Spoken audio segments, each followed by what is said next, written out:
Bienvenue dans Reconnexion et Essentiel. Marre de courir dans tous les sens et de t'oublier en chemin? Ici, c'est le moment où tu poses tout, où tu respires et tu te reconnectes avec toi.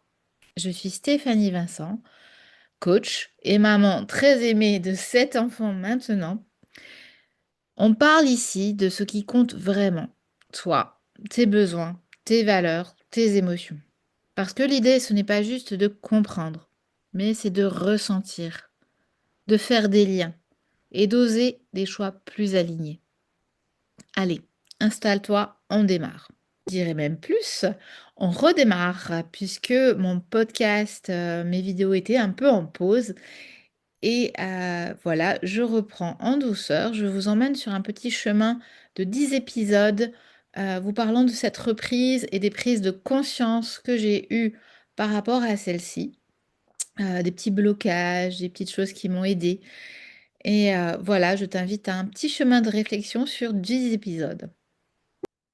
Alors, pour clôturer un peu sur ce blocage du regard des autres et mon chemin de reprise, voilà, c'est de se dire, et si tu arrêtais d'imaginer ce que les autres pensent? Voilà, et si tu arrêtais d'imaginer ce que les autres pensent? Pourquoi j'ai envie de clôturer un peu ce chemin de reprise, voilà, avant d'ouvrir un peu sur un peu des aides de mon quotidien aussi par rapport à ce qui m'aide à avancer encore. J'avais envie de clôturer sur ce regard des autres et en provoquant une émotion de liberté. Voilà, moi, voilà, je vous ai dit, on regarde souvent les autres avec nos propres lunettes. On regarde on imagine le monde, on imagine ce que pensent les autres, voilà, avec nos propres lunettes. Voilà, ce qu'on pense, ce que pensent les autres de nous. Voilà. Et en réalité, voilà, on peut se mettre à la place des autres en se disant, voilà, comme je vous dis dans l'épisode précédent, d'essayer de réfléchir si j'étais plus grande, plus vieille, plus jeune et tout ça. On peut essayer. Ça nous permet de prendre un peu de recul et de réfléchir différemment. Mais en réalité, au quotidien, on ne peut pas prendre ce temps de recul chaque minute, chaque seconde. Donc il faut quand même agir. Euh, voilà, voilà, une fois qu'on a pris conscience qu'on avait ces projections mentales, qu'on avait le regard des autres, il faut accepter aussi d'être dans notre tête, dans notre corps, dans notre cœur. C'est important d'accepter ça et tout en ayant un peu une petite ampoule ou voilà qui va s'allumer là comme dans les dessins animés ou se dire bah oui, c'est possible qu'à certains moments je peux prendre des temps de pause, je peux ralentir et analyser un petit peu bah, ce qui se passe. Voilà, on en revient voilà au temps de ralentissement, ça peut permettre ça aussi, les temps de ralentissement, de se dire ben, je fais un peu le point sur ma vie. Ça peut être des temps de ralentissement pendant les vacances, ça peut être des temps de ralentissement dans la semaine, ça peut être un temps de ralentissement euh, dans, dans la journée, le soir.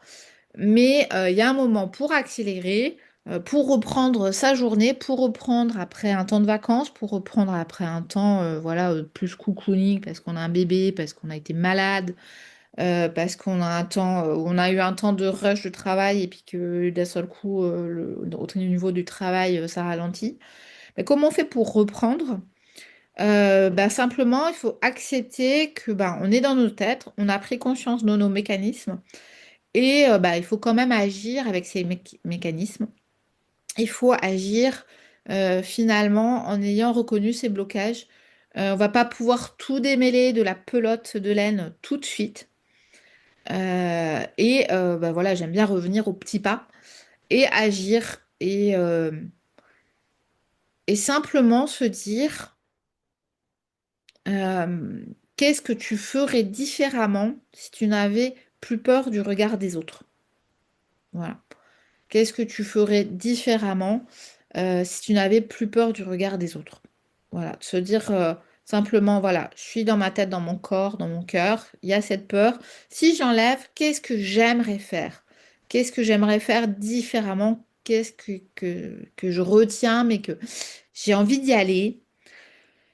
Et ça, je trouve que c'est une bonne indication par rapport à nos valeurs et nos besoins. De se dire, j'ai cette émotion, j'ai envie d'y aller, j'ai juste besoin d'enlever la peur et j'ai envie d'y aller. Donc, qu'est-ce que tu ferais différemment si tu n'avais plus peur du regard des autres? Voilà. Je vous laisse avec cette question. À bientôt pour un autre épisode.